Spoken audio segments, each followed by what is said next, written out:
फुलंब्री नगरपंचायतचा बिगुल वाजल्यापासून प्रचाराला जोरदार सुरुवात झाली होती. मात्र मधल्या काळात निवडणुका रद्द झाल्याने सर्वांचा हिरमोड झालाय. त्यानंतर शासनाने सुधारित निवडणुका जाहीर केल्यानंतर पुन्हा निवडणुकीची जोमाने तयारी सुरू केली होती. या प्रचाराची रणधुमाळी आज संपणार आहे. काही अपक्ष उमेदवारांनी महायुतीला पाठिंबा दिला तर काहींनी महाविकास आघाडीला पाठिंबा देऊन माघार घेतली. एकंदरीत फुलंब्रीमध्ये आता महाविकास आघाडीचे राजेंद्र ठोंबरे आणि महायुतीचे सुहास शिरसाट यांच्यात सरळ लढत असणार असून या लढतीकडे सर्व तालुक्याचे लक्ष लागून राहिले आहे. 18 दिवस निवडणुका लांबणीवर गेल्याचा फायदा नेमका कोणाला होणार?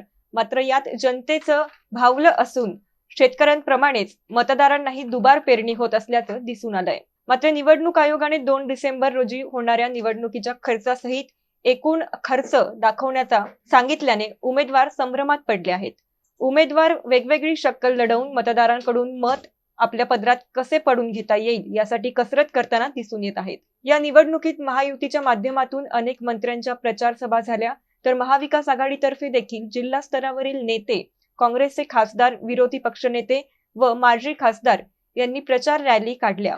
जनतेला मतदान करण्याचं आवाहन केलंय. मात्र आता जनता कुणाच्या गळ्यात विजयाची माळ टाकणार हे मात्र 21 तारखेलाच कळेल. Mahavir Jaiswal, MCN news, Phulambri.